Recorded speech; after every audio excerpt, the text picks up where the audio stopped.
할렐루야. 2월 24일 금요일 새벽입니다. 주가 보이신 생명의 길 찬양하겠습니다. 주가 보이신 생명의 길, 나 주님과 함께 상한 마음을 들이며 주님 앞에 나아가리. 나의 의로움이 되신 주, 그 이름 예수. 나의 길이 되신 이름 예수. 나의 길 오직 그가 하시나니, 나를 단련하신 후에 내가 정금같이 나오리다.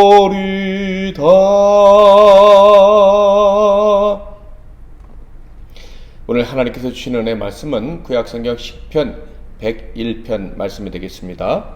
시편 101편 말씀을 봉독해 드리겠습니다. 내가 인자와 정의를 노래하겠나이다. 여호와여, 내가 주께 찬양하리이다. 내가 완전한 길을 주목하오리니 주께서 어느 때나 내게 임하시겠나이까. 내가 완전한 마음으로 내 집안에서 행하리이다. 나는 비천한 것을 내 눈앞에 두지 아니할 것이요, 배교자들의 행위를 내가 미워하오리니 나는 그 어느 것도 붙들지 아니하리이다. 사악한 마음이 내게서 떠날 것이니 악한 일을 내가 알지 아니하리로다. 자기의 이웃을 은근히 헐뜯는 자를 내가 멸할 것이요, 눈이 높고 마음이 교만한 자를 내가 용납하지 아니하리로다. 내 눈이 이 땅에 충성된 자를 살펴 나와 함께 살게 하리니 완전한 길에 행하는 자가 나를 따르리로다. 거짓을 행하는 자는 내 집안에 거주하지 못하며 거짓말하는 자는 내 목전에 서지 못하리로다. 아침마다 내가 이 땅의 모든 악인을 멸하리니 악을 행하는 자는 여호와의 성에서 다 끊어지리로다. 아멘. 오늘은 완전한 길로 가야 할 자, 완전한 길로 가야 할 자라는 제목으로 하나님 말씀을 상고하겠습니다. 시편 101편은 다윗의 시로서 다윗이 왕위에 등극한 직후에 쓰여진 시로 여겨지고 있습니다. 다윗은 사람들이 그토록 오르고 싶어하는 왕의 자리에 올랐지만 자신의 본분과 본질을 잊지 않았죠. 바로 자신은 진정한 왕이신 하나님의 대리자일 뿐이며 진정한 왕이신 하나님 앞에서는 왕인 자신 역시 무능한 죄인일 뿐이라는 것을 인정하고 살았던 사람입니다. 그는 자신은 비록 이스라엘의 왕이지만 찬양받을 자가 아니고 찬양을 올려야 할 자일 뿐이다 라고 고백합니다. 특히 하나님의 법, 사랑과 정의의 법을 주신 하나님께 힘써 찬양을 올리겠다고 합니다. 1절, 내가 인자와 정의를 노래하겠나이다. 여호와여, 내가 주께 찬양하리이다. 이 말은 달리 표현하면, 하나님, 저는 하나님의 거룩하심에 동참하기를 원합니다. 하나님의 그 완전하심에 들어가기를 원합니다. 그것이 좋습니다. 그러니 저를 도와주옵소서라는 뜻입니다. 피조세계와는 완전히 구별되신 하나님, 그 하나님의 거룩하심에 나는 온전히 동참하고 그 거룩하심을 따르겠다라는 고백이에요. 자신은 죄인으로 세상에서 멸망받아야 할 존재이지만 하나님의 은혜, 인자와 긍휼하심으로 하나님의 백성이 되어 하나님 앞에 서게 되었으니 세상과는 다른 방법으로 살겠다는 거예요. 곧 거룩의 방법으로 살고, 또 왕의 직분을 주셨으니 거룩의 방법으로 통치하겠다고 고백하고 있는 것입니다. 그러니까 다윗은 전에 하셨던 하나님 말씀을 기억하고 온전히 순종하기로 작정했던 거예요. 전에 하신 말씀은 무엇입니까? 바로 모세를 통해서 하나님의 백성 이스라엘을 내 백성이라고 정하셨던 그때 주신 말씀이에요. 레위기 11장 45절, 내가 거룩하니 너희도 거룩할지어다. 곧 나는 하나님처럼 거룩하게 존재해야 하는 자이므로 하나님이 주신 왕의 직분을 가지고 거룩하게 통치하겠다라는 거예요. 그리고 이렇게 거룩하게 통치하는 일을 통해서 내 삶이, 내 왕의 직분이 하나님만 높이는 찬양이 되게 하겠다라는 거예요. 거룩함이 자기의 정체성이고 거룩함이 자신의 목표이기 때문에 그는 오직 거룩한 길, 그 완전한 길을 주목하고 있는 것입니다. 하나님의 길을 주목하고 그 길을 따라가려고 하고 있는 거예요. 죄인들이 가는 길과는 완전히 다른 길, 그 길을 가고 싶어 이 시를 지어 하나님께 올려드리고 있는 거예요. 자, 그래서 이렇게 고백한 것이죠. 2절. 내가 완전한 길을 주목하오리니 주께서 어느 때나 내게 임하시겠나이까? 내가 완전한 마음으로 내 집 안에서 행하리이다. 그는 하나님의 거룩하심을 소망하고 자신의 길은 하나님의 길, 거룩하고 완전한 길이어야 한다는 것을 알고 있는 거예요. 그러나 문제는 자신은 거룩한 자가 아니라는 것이죠. 다른 사람들과 똑같은 죄악된 인생이라는 거예요. 그래서 하나님께 도움을 구하는데요. 2절에 어떻게 도움을 구했습니까?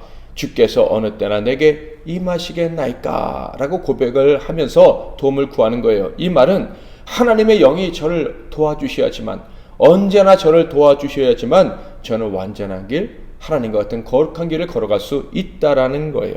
성령님이 도와주셔야지만 아무도 보지 않는 집안 한가운데서도 완전한 길로 행할 수 있다라는 것입니다. 이런 겸손한 다윗의 마음은 시편 51편에도 그대로 표현되어 있는데요. 한번 들어볼까요? 7절. 우슬초로 나를 정결하게 하소서. 내가 정하리이다. 나의 죄를 씻어주소서. 내가 눈보다 희리이다. 10절부터 13절. 하나님이여 내 속에 정한 마음을 창조하시고 내 안에 정직한 영을 새롭게 하소서. 나를 주 앞에서 쫓아내지 마시며 주의 성령을 내게서 거두지 마소서. 주의 구원의 즐거움을 내게 회복시켜 주시고 자원하는 심령을 주사 나를 붙드소서. 그리하면 내가 범죄자에게 주의 도를 가르치리니 죄인들이 주께 돌아오리이다. 자, 그렇다면 하나님이 도와주시기만 하면 완전한 길로 걸어갈 수가 있을까요? 다윗은 그렇지 않다는 것을 알고 있었습니다. 완전한 길로 가기 위해서 하나님의 도우심은 절대적인 것이죠. 그러나 하나님이 어떤 분이십니까? 인격적인 분이에요. 사랑하시는 당신의 택한 백성들의 동의 없이 기계적으로 이끄시는 분이 아니라는 거예요. 우리를 도와주시지만, 전적으로 도와주시지만 우리가 사랑으로 동의하고 협력하기를 기다리시며 우리가 협력할 때 마음껏 도와주시는 거예요. 반드시 우리의 협력을 필요로 하시는 분이 하나님이시다. 그래서 다윗은 이렇게 자신의 결단을 하나님께 고백한 것입니다. 3절에서 5절. 나는 비천한 것을 내 눈앞에 두지 아니할 것이요 배교자들의 행위를 내가 미워하오리니 나는 그 어느 것도 붙들지 아니하리이다. 사악한 마음이 내게서 떠날 것이니 악한 일을 내가 알지 아니하리로다. 자기의 이웃을 은근히 헐뜯는 자를 내가 멸할 것이요 눈이 높고 마음이 교만한 자를 내가 용납하지 아니하리로다. 바로 거룩한 길, 완전한 길로 가야 될 나의 운명을 기쁨으로 받아들일 것이다. 그리고 그것을 증명하기 위해서, 내가 완전한 길로 간다는 것을 증명하기 위해서 비천하고 악한 것들과 동행하지 않겠다. 내가 완전한 길로 가야 된다는 것을 잊어버리지 않기 위해서 죄와 싸우되 피 흘리기까지 싸우겠다라고 고백을 하고 있는 거예요. 다윗은 이런 싸움을 평생 쉬지 않겠다고 말합니다. 7절 8절. 거짓을 행하는 자는 내 집안에 거주하지 못하며 거짓말하는 자는 내 목전에 서지 못하리로다. 아침마다 내가 이 땅의 모든 악인을 멸하리니 악을 행하는 자는 여호와의 성에서 다 끊어지리로다. 매일 죄와 싸우는 삶을 살겠다는 거예요. 심지어 가족이라도 죄를 범한다면 절대 용납하지 않고 살아가겠다고 합니다. 이것이 거룩한 자의 삶이요 완전한 길로 걸어갈 자의 삶, 곧 자신의 삶이라고 이야기하고 있는 거예요. 히브리서 기자 역시 은혜를 입고 하나님의 보좌 앞에 나아가는 자들은 다음과 같이 싸워야 된다고 말합니다. 히브리서 12장 4절. 너희가 죄와 싸우되 아직 피 흘리기까지는 대항하지 아니하고. 거룩한 길, 완전한 길로 가기를 원한다면 죄와 싸우되 어떤 값을 치르더라도 승리하기를 원한다라는 마음으로 싸워야 한다는 거예요. 그런 각오로 싸워야 한다는 것입니다. 만약에 그런 각오로 싸우지 않는다면 하나님께서 징계를 내리셔서 억지로라도 싸우게 하신다라고 이야기를 하죠. 이 싸움을 하는 사람만이 하나님의 거룩하심, 곧 완전한 길에 동참할 수 있다고 이야기합니다. 12장 10절. 그들은 잠시 자기의 뜻대로 우리를 징계하였거니와 오직 하나님은 우리의 유익을 위하여 그의 거룩하심에 참여하게 하시느니라. 자, 그렇다면 이렇게 죄와 불의와 피 흘릴까지 싸우는 삶은 피곤한 삶일까요? 다음 구절에서 다윗은요, 그 삶은 피곤한 삶이 아니라 행복한 삶이라고 말합니다.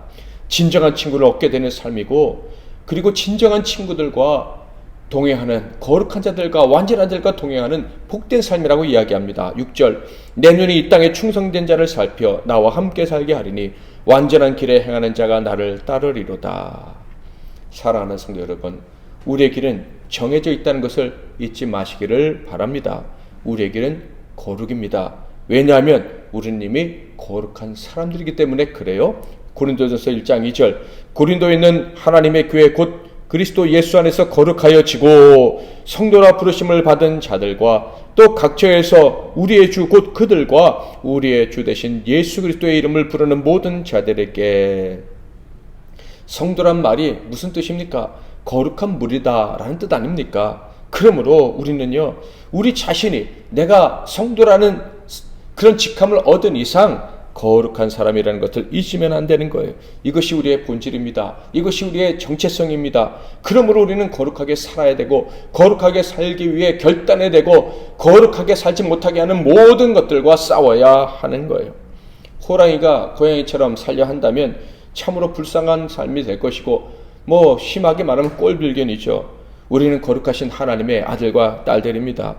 그러므로 우리는 거룩하게 살아야만 합니다. 세상과 다르게 완전한 길로 나아가야만 하는 거예요. 성령의 도우심 가운데, 또한 죄와 싸우는 가운데 우리는 완전한 길로 나아가야 합니다.